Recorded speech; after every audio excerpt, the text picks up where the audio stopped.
Bakit may mga mapang-abusong politiko na salit-salitan lang minsan asawa ang babae, minsan asawa ang lalaki?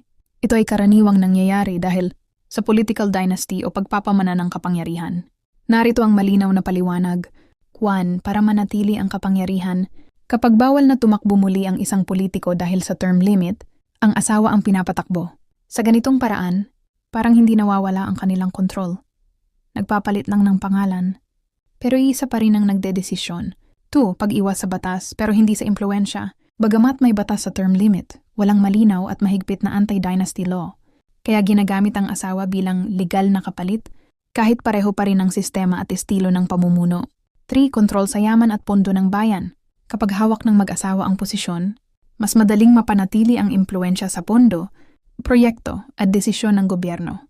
Lalo na kung may interes na pansarili kaysa sa kapakanan ng bayan. 4. Mahinang political awareness ng botante.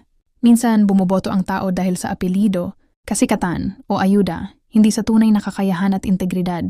Ito ang sinasamantala ng mga abusadong politiko. 5. Takot sa pagkawala ng pribilehiyo. Kapag bumitaw sila sa posisyon, maaaring lumabas ang mga nakatagong anomalya. Kaya mas pinipili nilang manatili sa kapangyarihan sa pamamagitan ng asawa. Para sa mga taong bayan, ang ganitong sistema ay hindi tunay na demokrasya. Ang pamumuno ay nagiging parang negosyo ng pamilya, hindi serbisyo publiko.